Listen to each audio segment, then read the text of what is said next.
오늘도 말씀을 듣는 가운데 주의 성령께서 우리 가운데 임재해 주셔서 특별히 예수 그리스도를 믿고 얻는 그 새 생명의 그 감동의 축복이 저와 여러분들의 축복 되시기를 주님의 이름으로 간절히 축원합니다. 우리 앞뒤에서 이렇게 선포합시다. 새 생명 가운데 살면 행복이 보입니다. 새 생명 가운데 살면 행복이 보입니다.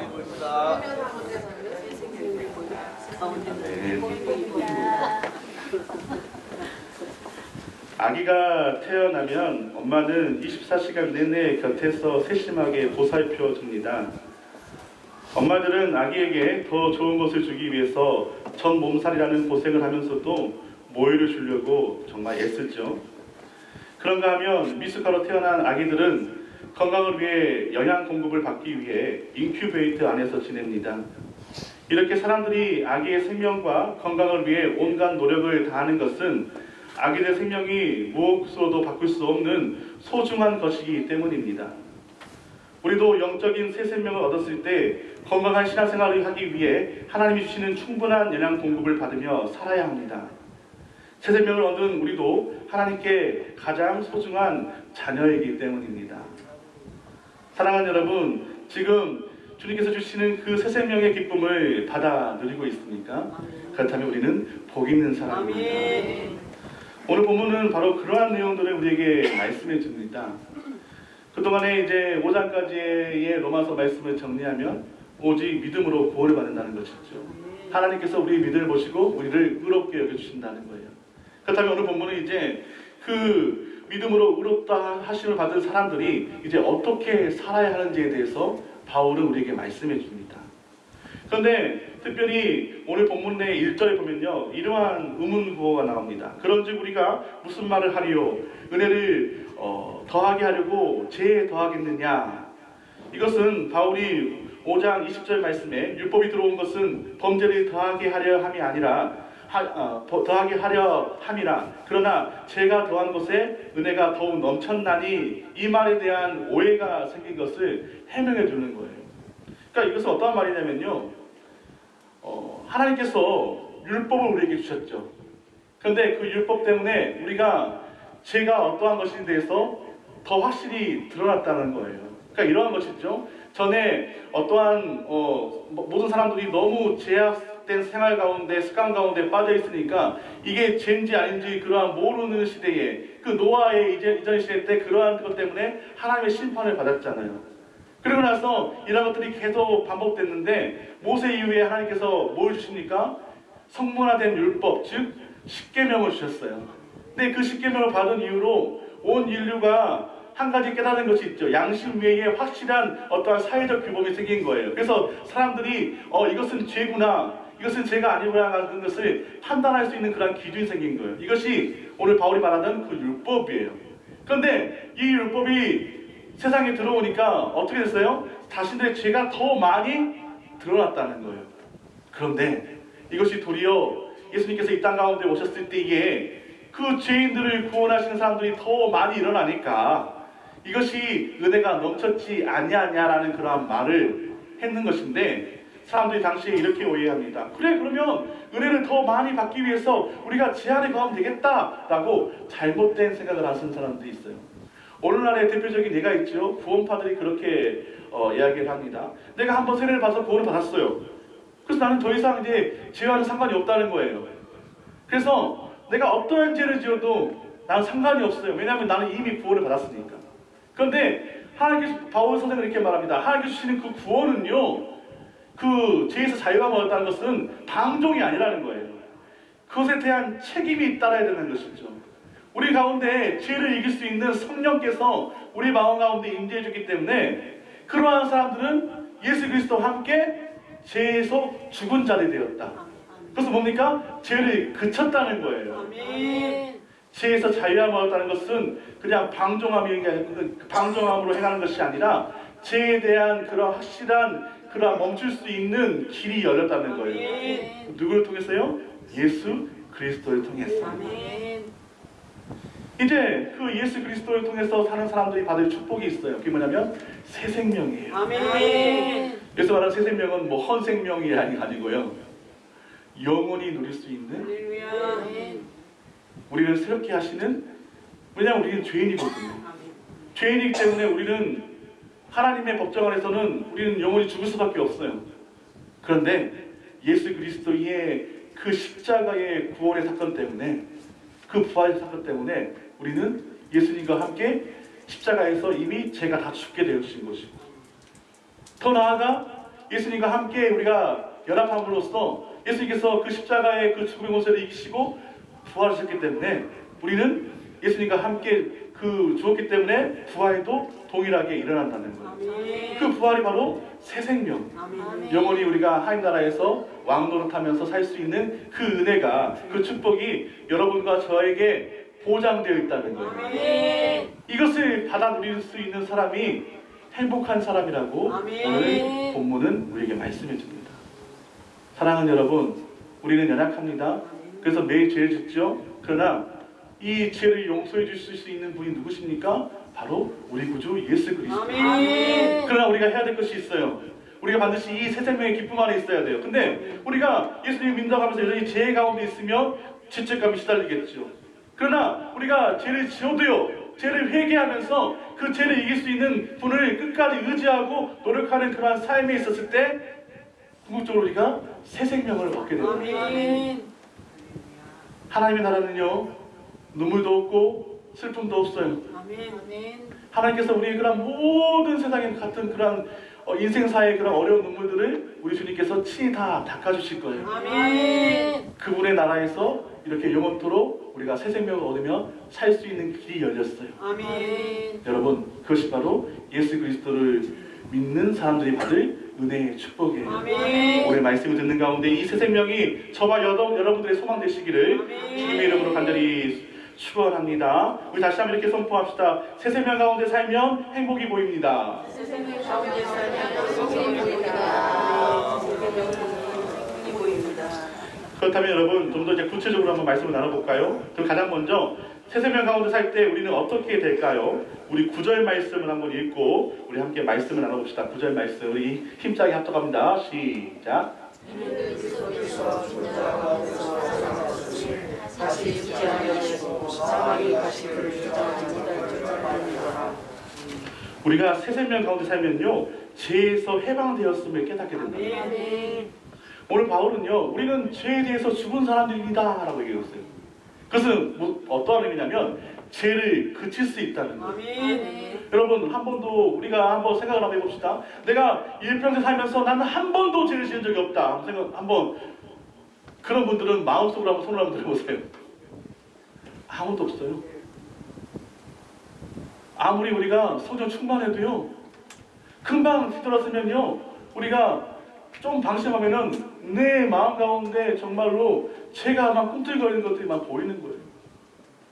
그렇다면 우리는 어떻게 이 죄에 대해서 해방할 수 있을까요? 오늘 바울 선생은 말합니다. 새 생명 안에 거하면 된다는 거예요. 우리는 할 수 없는데 우리가 예수 그리스도의 그 새 생명을 우리가 소망하면 우리의 마음 가운데 있는 성령께서 임재해 주셔서 죄를 그칠 수 있는 그런 마음을 주신다. 여러분, 우리는 이러한 맥락을 본다면 우리는 죄에서 해방된 사람들이에요. 그런데요, 아까도 말했지만 우리는 죄를 스스로 이길 수가 없죠. 그래서 우리가 성령 충만할 때는 죄를 이길 수 있을 것 같은데 금방 또 성령 충만하지 못할 때는 이 죄 때문에 죄책감에 시달릴 때가 많아요.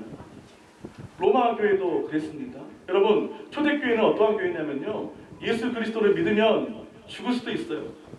예수 그리스도를 믿는다는 이유로 사회의 그런 모든 것들을 다 빼앗길 수밖에 없는 그런 사회예요. 그들은요, 정말로 생명을 걸고 교회에 나와 예수님을 믿고 예배하는 사람들이었어요. 그런데 그러한 그들이, 그렇게 신실한 그들이 서로 다르다는 이유로 싸워요. 당신은 나와 달라요. 나는 유대인이고 당신은 헬라인이잖아요. 태초부터 떡잎부터 다른 사람들이에요. 어떻게 당신들이 나와 함께 그렇게 신앙생활 할 수 있다고 자부할 수 있는 건 그거는 교만이에요 하면서 정죄하는 거예요. 또 이런 말을 들으니까 헬라인들은 어떻게 생각하면 왜 정죄하는 거냐고 하면서 화를 내고 비난하고 서로 막 다투는 거예요. 아니, 생명을 걸고 정말 죽을 수도 있는 그런 상황 가운데서 예수님을 믿고자 해서 모여서 예배드린 사람들이 이러한 자극을 가지고 서로 미워하고 다툰다는 게 말이 됩니까? 그런데 이들이 이제 성령 충만하다 보니까 이러한 것들이 깨달아지면 어떻게 될까요? 마음 가운데 어떤 마음이 일어나요? 죄책감이 일어나죠. 그래서 바울 선생님도 이렇게 말하잖아요. 보라, 나는 참으로 공고한 자로다. 이 사망에 모여서 누가 나를 구원할까? 바울도 얼마나 많은 사람들에게 천국 복음을 전합니까? 그런데요, 자신의 비난의 화살을 돌린 사람들의 마음을 들었을 때 마음 가운데 서운한 마음이 일어나고 그들을 미워하는 마음이 일어나요. 사람인데 당연하지 않겠어요? 정말 나는 진심을 다해서 저들을 사랑했는데 돌아오는 것은 바울이 지난날에 배교자였다는 것을, 그러니까 예수님을 죽이는 사람이었다는 것을 다시 한번 끄집어들면서, 야, 너 지난날에 그렇게 했는데 네가 얼마나 변화되겠냐면서 바울을 판단하고 정죄한다 생각해 보세요. 바울은 정말로 이러한 것에서 벗어나고 싶은데 사람들은 계속해서 그를, 예수 그리스도를 죽인 자라면서 비난하고 이야기한다고 생각을 해보세요. 그때 바울의 마음도 얼마나 화가 나겠어요. 나는 정말로 아닌데 왜 나를 못 믿어주냐면서 얼마나 탄식하겠냐는 거예요. 그런데 바울이 성령 충만하다 아닙니까? 그러다 보니까 이러한 탄식 가운데 혹시 형제를 미워하는 마음도 생길 수 있잖아요. 그러다 보니까 바울이 이렇게 하는 거예요. 내가 아무리 천사의 말을 한다 할지라도 이처럼 예수님처럼 사랑하는 그 마음이 내게 없구나 하면서 탄식하는 거예요. 근데 우리가 이때 성령 충만하지 못하면 죄책감에 빠져요. 죄책감에 빠지면 나도 모르게 신앙생활을 떠날 수도 있어요. 그렇기 때문에 우리는 이 새 생명 가운데 사실 때에 우리가 구분할 수 있는 것은 뭐냐면 내가 이러한 죄에서 해방되었음을 깨닫게 된다는 거예요. 좀 더 돌아가서요.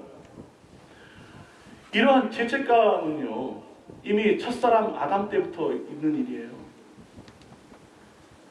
첫사람 아담이 하나님께서 말씀하셨던 그 먹지 말라는 그 열매를 먹고 그 먹은 그 즉시 그들이 어떻게 됐습니까? 죄가 그들의 마음 가운데 임했어요. 그들의 마음 가운데 끊임없이 죄책감이 몰려왔을 거예요. 그래서 그들이 할 수 있는 것은 뭡니까? 하나님을 피하는 거였어요. 부끄러우니까 피하는 거였어요. 그런데 그들이 피하면 피할수록 어떻게 됩니까? 그들의 죄는 더 드러나는 거예요. 아담이 그렇잖아요. 하나님께 말씀하시니까는, 하나님, 당신이 나를 위해서 만났던 저 여자가 나를 번쩍게 했습니다. 하와가 들으니까 좀 억울하거든요. 그러니까 이렇게 말해요. 하와는, 아니 하나님, 당신이 만든 그 저 뱀 때문에 내가 죄를 지었습니다.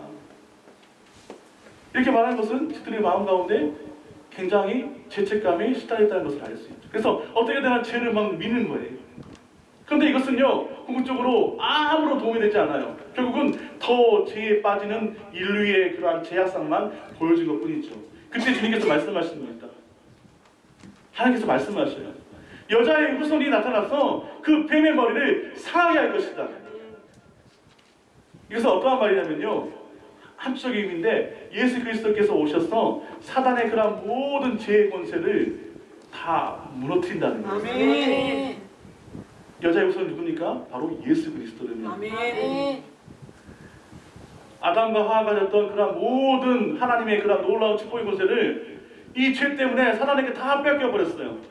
그런데 여자의 후손이 예수 그리스도께서 그 뱀의 권세를 무너뜨리고 그런 모든 권세를 다 가져오시는 거예요. 그리고 다시 하나님을 믿는 그 의로운 자들에게 이 권세를 주신대요. 아멘. 여러분, 이 축복을 받아 누리셔야 됩니다. 아멘. 지금 우리가 이 축복 받아 누렸으면요, 우리 마음 가운데 어떠한 마음이 일어나요? 죄가 그치는 거예요. 아멘. 내가 죄에서 해방되었구나. 아멘. 예수 그리스도의 생명의 성령의 법으로 내가 죄와 사망의 법을 이겼구나. 아멘. 이러한 마음이 우리 가운데 일어나요. 지금 우리가 이러한 마음이 일어나면 우리는 지금 새 생명 가운데 살고 있는 거예요. 이러한 축복이 저와 여러분의 축복 되시기를 주님의 이름으로 간절히 축원합니다. 그다음 두 번째, 우리는 새 생명 가운데 살기 위해 그러면 어떠한 노력을 해야 될까요? 우리 2절 말씀을 한번 읽어봅시다. 2절 말씀 시작.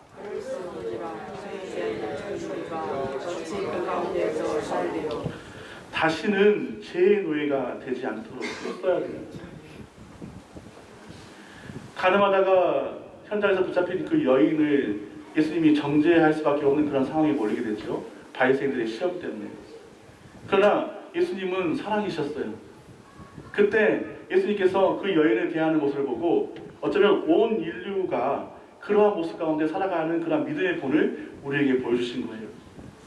예수님의 사랑이 그 죄 많은 여인을 살린 거예요. 그런데요, 여기서 한 가지 전제가 있어요. 예수님께서요, 그 여인을 정죄하지 않았어요. 그렇다면 그 여인의 죄를 인정하는 것은 아니에요. 예수님께서 분명히 부탁하시거든요. 분명히 고면하셨어요. 다시는 죄 짓지 마라. 아멘. 이제 예수 그리스도와 함께 제가 죽은 자가 된 사람들은요, 반드시 이 죄의 노예가 되지 않도록 우리가 힘써 노력해야 돼요. 아멘. 죄를 짓지 않도록, 죄가 다시는 내 마음 가운데 임하지 않도록 끊임없이 믿음의 선한 싸움을 싸워야 된다는 거예요. 아멘. 오늘 본문 12절에도 그 비슷한 말이 나옵니다. 그러므로 너희도 죄가 너희 죽을 몸을 지배하지 못하게 하여 몸의 사욕에 순종하지 말고 라고 되어 있어요. 우리가 여기서 눈여겨봐야 될 단어가 지배랑 사욕이에요. 지배라는 단어는 다스리라는 의미죠. 그런데 이 말씀을 좀 더 우리가 쉽게 이야기하기 위해서 다윗의 이야기를 한번 들어볼게요. 다윗은 지배를 하는 사람이었어요. 왜요? 이스라엘의 왕이었거든요. 왕은요, 모든 것을 다 다스릴 수 있어요. 왕의 한마디면요, 백성들은 다 순종해야 되는 거예요. 그는 정말로 이스라엘 백성을 다스리는 위대한 왕이었어요. 그런데요, 그가 마음에 죄가 찾아왔어요. 어느 날 이렇게 산책을 하는데 어느 한 여인이 목욕하는 모습을 봤어요. 그 여인의 이름은 밧세바입니다. 그때부터 욕망이 자신을 지배하기 시작했어요. 왕을 다스리는 그 권세만큼 죄도요, 그 왕을 다스리기 시작한 거예요. 지배하기 시작한 거예요. 그러다 보니까 계속해서 그 마음 가운데 그 운명을 결국은 현실화시켜요. 그 여인을 몰래 불러서 이제 불륜을 저질러요. 근데 그 결과가 나중에 임신이 하게 돼버려요. 그래서 이러한 죄들을 가리려고 나중에는 살인교사까지 하잖아요. 우리가 이 죄라는 것이요, 우리를 지배하면요, 끊임없이 그 죄 가운데 더 가게 되는 거예요. 이처럼 죄를요, 우리가 결코 간과해서는 안 돼요. 죄는요, 결국은 우리 모두를 다 죽일 거예요. 우리는 모두 사망의 음침한 골짜기로 다 내밀 거예요. 그렇기 때문에 예수님께서 우리 가운데 오신 거예요. 아멘. 그렇다 그러면 예수님께서 가르치신 것이 뭐냐면 너희의 몸을 이러한 사욕에 두지 말라는 거예요. 여기서 말하는 사욕은 뭡니까? 욕심이에요. 어떠한 욕심이냐면 이 단어와 유사한 단어가 뭐냐면 하와가 그 선악을 알게 한 나무 열매를 봤을 때 이것이 먹음직도 하고 탐스럽기도 하고 이게 사욕인 거예요. 자기만의 그 욕심, 흔히 말하는 권력욕, 물질욕, 성욕, 이 모든 것들이 이 사욕에 속해 있는 거예요.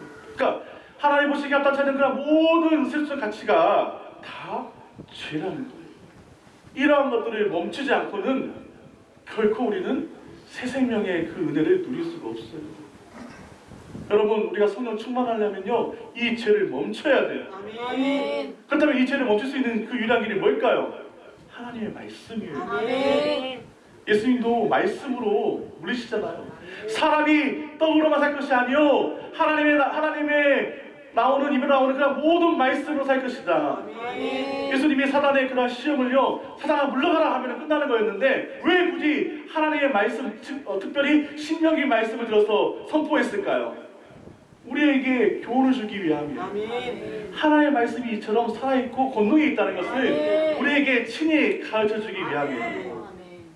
여러분, 우리의 마음 가운데 혹시 지금도 내가 정말로 열심히 예배하고 열심히 신앙생활 하는데도 불구하고 내 마음 가운데 여전히 놓지 못하는 그러한 제약들이 있다면 이 시간 예수 그리스도 이름으로 그 모든 것들을 다 치워버려요. 아멘.